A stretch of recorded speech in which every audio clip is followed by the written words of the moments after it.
بس رمضان کی سب سے بڑی تیاری کیا ہے کہ اپنے دلوں کو صاف کر لو پہلے سے، کہ جس دل میں نفرت ہو، بغض ہو، کسی کے لیے غصہ ہو، کسی کے لیے کیا کیا جذبے ہوں، دل صاف کرنا۔ ہمارے گھروں میں روزانہ جھاڑو ہوتا ہے، یہاں مدرسے میں روزانہ صفائی ہوتی کہ نہیں ہوتی؟ کیونکہ دنیا کی اصل گندگی ہے تو جھاڑو ہاتھ سے نہیں چھوٹ سکتا۔ حرم شریف میں دیکھا کیسے چاروں طرف خدام پھر رہے ہوتے ہیں برش لے کر، تو دل پہ غبار ایسے آتا ہے جیسے صحن میں غبار آتا ہے، دل پہ گندگی ایسے آتی ہے جیسے صحن میں آتی ہے۔ تو ہم نے نظام بنایا ہوا ہے، لوگ مقرر ہیں وہ روزانہ جھاڑو دیتے ہیں۔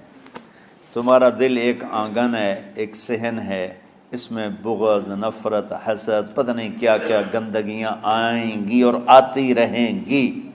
بچوں ایک کام کرو، جھاڑو پکڑ لو، صاف کرو۔ یا اللہ معاملہ تجھ سے کرنا ہے، لوگوں سے نہیں۔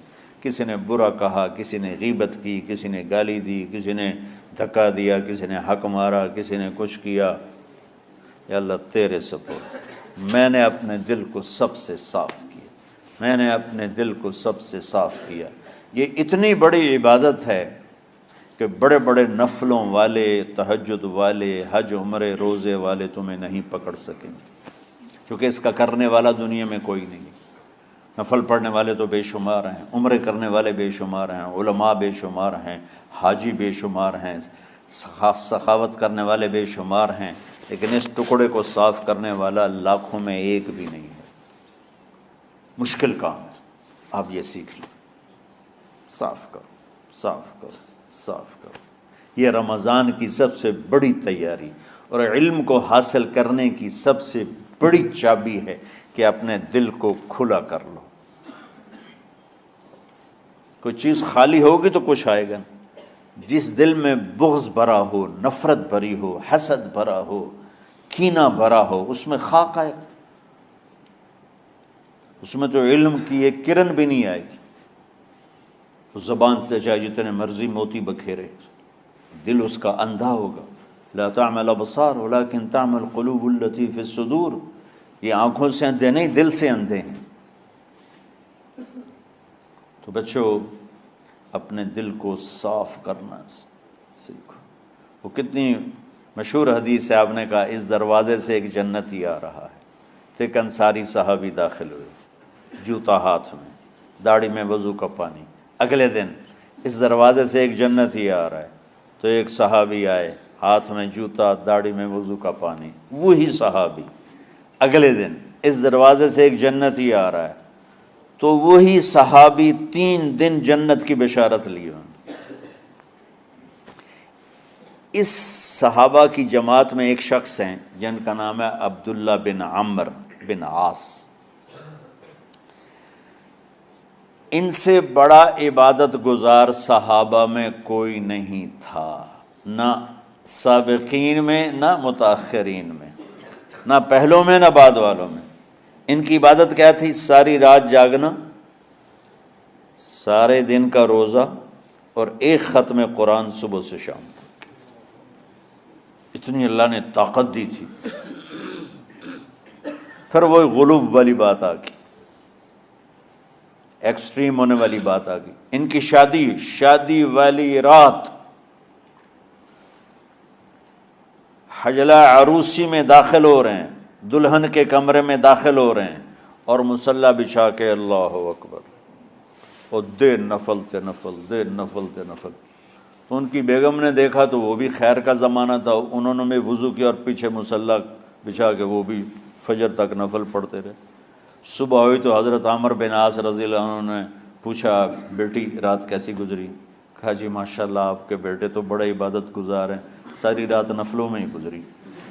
تو وہ ان کو شکایت کر دی۔ حضرت عمرو بن عاص کو اتنا غصہ چڑھا، وہ بیٹے کو تو کچھ نہیں کہا، کتنی حکمت کی بات ہے، سیدھے گئے اللہ کے نبی کے پاس، یا رسول اللہ یہ عبداللہ دیکھیں کیسا نادان ہے، اس کی شادی کی ساری رات نفل پڑھتا رہا۔ تو آپ کہتے ہیں ماشاءاللہ ماشاءاللہ کتنی بڑی بات ہے، نفلوں میں گزر گئی، رات بھی نفلوں میں گزر گئی۔ تو آپ نے حضرت عبداللہ بن عمر کو بلا کے ڈانٹا کہ تو نے مہینے میں 3 دن روزے رکھنے ہیں، بس اس سے زیادہ نہیں رکھنے، اور ہفتے میں 1 قرآن ختم کرنا ہے۔ کہا یا رسول اللہ میرے اندر طاقت زیادہ ہے۔ پھر اچھا 15 دن روزے رکھنے، کہ نہیں میرے اندر طاقت زیادہ ہے۔ آپ اس کو تھوڑا تھوڑا کر کے گھٹاتے رہے، اور وہ ہر دفعہ نہیں یا رسول اللہ میرے اندر طاقت زیادہ ہے۔ تو آخر میں آپ نے کہا اچھا چلو صوم داؤدی پہ آ جاؤ، 1 دن روزہ رکھو، 1 دن افطار کرو، اور 3 دن سے پہلے قرآن ختم نہیں کرنا۔ تو آپ نے اس کو پیچھے کیا۔ یہ بیٹھے تھے اس محفل میں، ان کے دل میں آیا کیا یہ بزرگ مجھ سے زیادہ عبادت کرتا؟ رات میں ساری جاگتا ہوں، دن روزہ رکھتا ہوں، 1 ختم کرتا ہوں، تو جنت کی بشارت تو مجھے ملنی چاہیے تھی، ان کو کیسے مل رہی؟ یہ کسی کتاب میں نہیں لکھا کہ یہ ان کا جذبہ تھا، لیکن جو کہ میں ان کی سیرت کو جانتا ہوں تو مجھے خیال آتا ہے کہ ان کی نفسیات میں یہ بات آئی ہوگی، چونکہ صرف انہی کو خیال آیا کہ میں جا کے دیکھتا ہوں کہ یہ بزرگ کیا کرتے ہیں۔ تو ان کے پاس پہنچ گئے، چاچا، ذرا وہ ادھیڑ عمر تھے، چاچا وہ میرے ابا تھوڑے ناراض ہیں تو کچھ دن آپ کے پاس گزار لوں؟ کہ بیٹا بسم اللہ آ جاؤ۔ اب رات ہوتے ہی عشاء کی نماز پڑھ کے انہوں نے جلدی سے چادر اوپر لی اور یوں سراغ کر کے ان چاچے کو دیکھنے لگے ایسے کر کہ اب یہ کیا ساری رات سجدہ کرے گا، اور ساری رات روتے روتے روتے روتے مصلی گیلا ہو جائے گا، یا ساری رات رکوع کرے گا، ساری رات قیام کرے گا، ساری رات قرآن پڑھے گا، اس تصور سے یوں دیکھ رہے۔ اور وہ بزرگ صحابی تشریف لائے، سرانے پہ سر رکھا، اللہم بسمک اموت و احیا، ہو گئے۔ اب یہ دیکھ رہے ہیں ابھی اٹھیں گے، ابھی اٹھیں گے، ابھی اٹھیں گے، اٹھے نا، فجر کی اذان پہ اٹھے۔ اب یہ تو حیران پریشان ہو گئے کہ یہ کیا ہو؟ اس زمانے میں تو منافق تہجد نہیں چھوڑتے تھے ڈر کے مارے کہ پتہ نہ چل جائے ہمارے کفر کا، تو یہ چاچا جنت بھی لے گیا تو ستا بھی پیا کہ چلو کل دیکھوں گا۔ اگلی رات پھر چادر سر پہ کر کے اور یوں سوراخ کر کے لیٹے ہوئے اور دیکھ رہے۔ چاچا پھر تشریف لائے اور سرانے پہ سر رکھا، اللہم بسمک اموت و احیا، ہو گئے۔ فجر کی اذان پہ اٹھے، یہ اور پریشان ہو گئے کہ میرا نبی کا فرمان تو سچا ہے، اس میں تو شک بھی کفر ہے، لیکن عمل کیا ہے جس پر اس کو جنت کی بشارت ملی؟ 2 رکعت نفل بھی نہیں۔ اور آج کے دور میں تم میں سے ماشاءاللہ اکثر بچے تہجد پڑھتے ہیں کہ 1 رات اور دیکھوں گا، تیسری رات اللہم بسمک اموت و احیا، ہو گئی ساری رات۔ تو تیسری رات پھٹ پڑے عبداللہ بن عمر، کہنے لگے چاچا میری ابا سے کوئی لڑائی نہیں تھی، 3 دن میں تیرے بارے میں سنتا رہا، جنتی جنتی جنتی۔ میں دیکھنے آیا تھا کہ آپ کیا کرتے ہیں، آپ تو کچھ بھی نہیں کرتے ہو، ساری رات سوتے رہتے ہو، اب کیا کرتے ہو؟ انہوں نے کہا بیٹا یہی ہے جو تم نے دیکھا ہے۔ اب ان کو سمجھ میں نہیں آ رہا کہ یہ جوڑ کیسے بٹھاؤں، ادھر جنت کی بشارت، ادھر ساری رات خراٹے، اب یہ اس میں جوڑ کیسے بٹھاؤں، کیونکہ نبی کی بات تو غلط ہو نہیں سکتی۔ تو اب وہ نا ایسے نا بڑے بے دل سے ہو کر واپس مڑے، پتہ نہیں کی چکر ہوئے گی کوئی گل۔ جب وہ دروازے تک پہنچے تو کہنے لگے بیٹا ادھر آنا، واپس آ گئے۔ کہا میں تمہیں اصل راز کی بات بتاتا ہوں۔ کہا کیا ہے کیا ہے؟ تو یہاں ہاتھ رکھا، کہا یہ جو دل ہے نا اس میں کسی انسان کی نفرت نہیں۔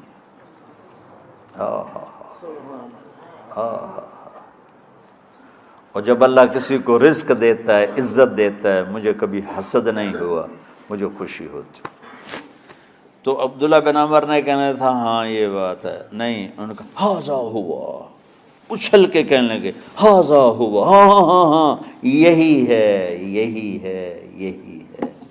پھر کہنے لگے چاچا پر یہ میرے بس کا نہیں ہے، کون کرے گا یہ؟ اتنے بڑے آدمی ہو کر کہہ رہے ہیں کہ یہ میرے بس کا نہیں۔ تو بچوں، دنیا میں جنتی بننا ہے اور علم اللہ سے لینا ہے تو اسے صاف کر دو، سب کی نفرت سے۔ سب، اس نے مجھے یہ کیوں کہا، اس نے مجھے یوں کیوں دیکھا، اس نے میرے بارے میں یوں کیوں کہا، اس نے میرے بارے میں یہ کیوں لکھا۔ جس کی تعریف ہوتی میری کتنی برائی ہوتی، صرف تعریف تو نہیں ہوتی، بھرا پڑا سوشل میڈیا مجھے گالیاں دیں۔ اللہ کے فضل سے میرے دل میں ایک ذرے کے برابر کبھی کوئی منفی جذبہ نہیں آیا، آئے تو میں دھو کے صاف کر دیتا ہوں، یا اللہ میں نے اپنے دل کو صاف کیا، میرا معاملہ تیرے ساتھ ہے، کسی کے ساتھ نہیں۔ یہی آپ رمضان کی سب سے بڑی تیاری، علم کے حاصل کرنے کا سب سے بڑا ہتھیار آپ کو یہ نہیں ہے کہ تمہیں کتابیں یاد ہو جائیں، تمہیں اشعار یاد ہو جائیں۔ تو ساری امت سے کہتا ہوں رمضان کا استقبال کرو، دلوں کو صاف کر کے، نفرتوں کو مٹا کے، مذہبی نفرت، دنیاوی نفرت، رشتوں کی نفرت، بول چال کی نفرت، سیاست کی نفرت، لین دین کی نفرت، ان سب سے اپنے دل کو صاف کرو تاکہ رمضان میں اللہ نے علم اتارا، اللہ تعالیٰ آپ کو علم عطا فرمائے، اور باقی لوگ جو عام دنیا میں زندگی گزار رہے ہیں ان کے دلوں میں اللہ رمضان کا نور اتارے اور ہدایت کا نور اتارے۔ یہ سب سے بڑی تیاری ہے اس کی۔